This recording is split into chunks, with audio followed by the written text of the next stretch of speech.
Banyak yang meremehkan pentingnya a good leadership skill, padahal dampaknya itu sangat vital bagi kelangsungan suatu organisasi, instansi, perusahaan, ataupun lembaga pemerintah.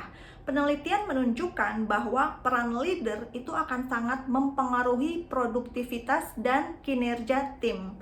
Coba kita bayangkan kalau kita punya a toxic leader yang dia tidak bisa berperan sebagai leader sebagaimana mestinya gitu.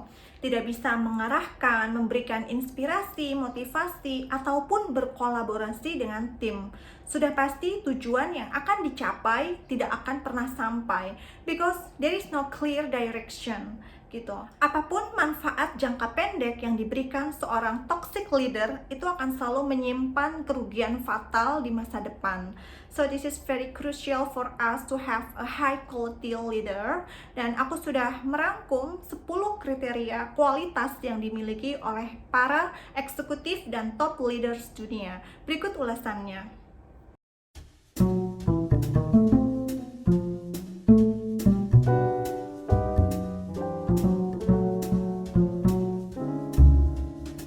Pertama, memberikan kejelasan visi misi dan goals. Salah satu kualitas penting seorang pemimpin adalah mampu menetapkan visi organisasi. Ibaratnya seperti vision atau penglihatan, seorang pemimpin mampu memberikan gambaran menarik tentang masa depan. Visi ini harus tepat, sederhana, namun melampaui zona nyaman. Dan pemimpin hebat punya kemampuan untuk mencapai tujuan dan sasaran yang telah ditetapkan di dalam visi misi bagi keberhasilan organisasi. Tanpa visi yang kuat, mustahil goals bisa diwujudkan. Seperti Steve Jobs yang memiliki visi untuk mengubah teknologi canggih menjadi piranti yang mudah digunakan, sekaligus menjadi pusat digital untuk mengelola semua kebutuhan musik, video, foto, dan semua konten pengguna. Dan hal ini mampu untuk mewujudkan impian setiap orang. Lalu ada pula visi Walt Disney, yaitu menjadi salah satu produsen dan penyedia hiburan sekaligus informasi terkemuka di dunia. Tanpa visi yang jelas, pemimpin dan organisasi yang dipimpinnya tidak akan bisa menghasilkan apa-apa. Karena visi adalah hal penting supaya kita bisa tetap semangat dalam menjalani hidup untuk meraih BH atau Big Hairy Audacious Goals, yaitu tujuan besar yang berani supaya kita tetap bisa menggairahkan hidup yang kita jalani dan orang-orang di sekitar kita. Dengan tujuan besar, kita mampu mendorong kemajuan ke depan demi terwujudnya masa depan yang lebih baik lagi. Kedua, menjadi pendengar yang baik. Pemimpin efektif punya kemampuan untuk mendengarkan. Ia mampu mendengar kebutuhan timnya, beradaptasi terhadap perubahan, dan juga berpartisipasi aktif di dalam percakapan, sehingga ia mendapatkan akses tentang keragaman ide dan solusi potensial. Dan dengan mendengarkan, a great leader ini dia memahami sudut pandang orang lain, sehingga pertumbuhan nyata itu bisa dilakukan. Pemimpin yang mau mendengarkan dapat mendorong komunikasi terbuka dalam tim mereka dan menciptakan lingkungan yang penuh kepercayaan dan rasa hormat. Tindakan mau mendengarkan ini akan menginspirasi anggota tim untuk lebih terlibat dalam inisiatif pemecahan masalah atau memberikan ide-ide inovatif untuk perbaikan proses yang sedang dijalani. Selain itu, dengan menjadi pendengar yang baik, pemimpin dapat memahami kekuatan dan kelemahan dari anggota tim sehingga dapat membuat keputusan yang efektif sekaligus menumbuhkan rasa kolaborasi yang lebih kuat di dalam berorganisasi. Ketiga, memiliki integritas. Integritas adalah prinsip wajib yang harus dimiliki seorang pemimpin. Dengan berintegritas, pemimpin memiliki karakter jujur, adil, dan bisa dipercaya, sehingga dia bisa fokus untuk menjalankan amanah yang sudah diberikan. Pemimpin yang memiliki integritas tinggi selalu patuh dan taat terhadap norma, aturan, dan ketentuan yang berlaku, tidak menyimpang ke kiri atau ke kanan, dan selalu bertindak untuk kepentingan orang banyak. Itulah mengapa jika seorang pemimpin selalu menuai sorotan, kritikan, dan bahkan cemoohan, itu dikarenakan karena rendahnya integritas seorang pemimpin dalam menjalankan roda kepemimpinannya. Keempat, menunjukkan teladan yang baik. Menjadi pemimpin, dia harus siap menjadi role model. Dia mampu untuk mencontohkan perilaku yang sama yang dia harapkan terhadap anak buahnya. Jadi kalau misalkan dia ingin anggota timnya achieve 100%, dia pun harus mencontohkan achievement dia 100%. Dan kalau dia nggak mau anak buahnya melakukan tindakan korupsi, kolusi, dan nepotisme, tentu dia pun tidak akan melakukan tindakan korupsi, kolusi, dan nepotisme. Ada baiknya pemimpin yang handal mampu menularkan kualitas keteladanan yang baik. Pertama, punya goals. Anda harus punya tujuan besar untuk sukses. You don't go anywhere without goals. Jadi tetapkan tujuan finansial, pribadi, kesehatan, pekerjaan, dan hidup Anda akan naik ke level berikutnya. Kemudian, memberi contoh, lead by example. Pemimpin yang bijak melihat sesuatu dari sudut pandang pengikutnya. Dia menempatkan dirinya pada posisi timnya dan membantu mereka untuk mewujudkan impian mereka.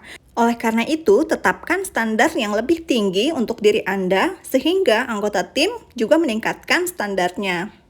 Lalu yang ketiga, continuous learning. Teruslah melakukan pembelajaran berkelanjutan. Pemimpin yang efektif selalu mencari peluang untuk belajar lebih banyak, menjadi lebih banyak, dan mencapai lebih banyak.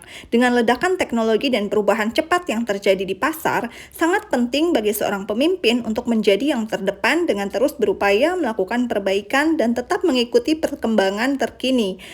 Seperti kutipan bagus dari Henry Ford, siapapun yang berhenti belajar berarti sudah tua, baik pada usia 20 tahun ataupun 80 tahun. Siapapun yang terus belajar akan tetap awet muda. Lalu, keteladanan yang tak kalah penting adalah keberanian.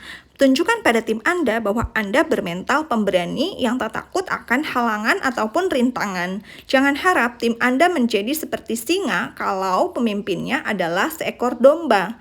Karena keberanian adalah kebajikan utama di mana semua orang bergantung padanya. Kelima, menerima perbedaan pandangan. Pemimpin yang kuat, ia mengizinkan perbedaan pandangan. Ia terbuka terhadap pendapat dan pemikiran yang berlawanan, serta tanggap terhadap informasi baru walaupun itu bertentangan dengan apa yang ia yakini. Walaupun memang betul pemimpin itu harus percaya diri dan punya keberanian atas keyakinan mereka, tetapi dia pun harus punya kepercayaan terhadap tim atau orang-orang yang sudah dia tunjuk untuk bekerja sama dengannya. Karena dengan perbedaan pandangan ini, ia yakin bahwa dapat membuka jalan menuju inovasi baru dan juga peningkatan kinerja tim. Keenam, menciptakan lingkungan yang aman secara emosional. Pemimpin yang baik, ia menyadari bahwa anggota tim yang sedang berinvestasi di dalam pekerjaannya wajar saja bila merasakan emosi marah, kecewa, bingung, ataupun frustasi. Karena baik itu emosi negatif maupun positif, itu adalah hal yang mendasar di dalam diri setiap manusia. Oleh karena itu, pemimpin akan menyadari fungsinya sebagai penyeimbang supaya environment itu tetap kondusif untuk bekerja. Pemimpin yang baik mengetahui pentingnya menumbuhkan budaya kognitif dan emosional sehat yang membuat individu merasa aman dalam mengungkapkan apa yang mereka rasakan dan mengekspresikan pandangan mereka tanpa stigma ataupun rasa malu. Kepemimpinan yang hebat bukanlah tentang otoritas, tetapi tentang menciptakan lingkungan yang penuh kepercayaan dan keamanan. Karena tim Anda merasa aman, mereka berani mengambil risiko berkolaborasi secara kreatif dan benar-benar unggul. Ketujuh, memiliki self-awareness. Penting bagi pemimpin untuk menyadari kelemahan, kekuatan, preferensi, dan juga karakteristik atau kepribadian mereka sendiri. Karena hal ini akan sangat berdampak terhadap perilaku dan juga cara mereka berinteraksi dengan orang lain. Pemimpin yang punya kesadaran diri tinggi tentu dia akan sangat mampu untuk mempengaruhi situasi dan berdampak positif terhadap timnya. Sedangkan kebalikannya, pemimpin yang tidak punya kesadaran diri, dia akan seringkali mengambil keputusan yang negatif. Penelitian menemukan bahwa kesadaran diri adalah salah satu tanda kecerdasan emosional, dan kecerdasan emosional itu adalah ciri utama pemimpin hebat. Kita perlu kesadaran diri untuk memperkuat keterampilan sosial kita, bekerja baik dengan orang lain, dan belajar bagaimana menetapkan batasan. Kedelapan, mampu memberdayakan orang lain. Pemimpin yang sukses percaya dan yakin dengan keputusan perekrutan mereka sendiri, sehingga memberikan kebebasan yang dibutuhkan tim untuk memunculkan ide dan inisiatifnya. Ia paham bahwa setiap anggota tim merasa mereka sudah berkontribusi terhadap visi yang ingin dicapai. Anda bisa memberdayakan orang lain dengan mengakui kekuatan dan potensi kontribusi mereka. Hal ini akan meningkatkan kepercayaan diri mereka dan juga meningkatkan kepercayaan Anda terhadap mereka, sehingga mereka merasa dihargai dan termotivasi untuk melakukan pekerjaan terbaiknya. Untuk memberdayakan tim, Anda bisa mendorong anggota tim untuk menghadapi tantangan baru dan juga mendukung mereka dalam pengembangan karir profesionalnya. Pemimpin hebat yang melepaskan kepemimpinan dalam diri setiap orang, yang membebaskan orang lain untuk menggunakan kekuatannya sendiri. Ia sadar untuk menjadi kuat, ia perlu memberdayakan orang lain. Dan sebaliknya, pemimpin yang kurang baik, ia akan selalu micromanagement, mengurusi hal-hal yang tidak perlu.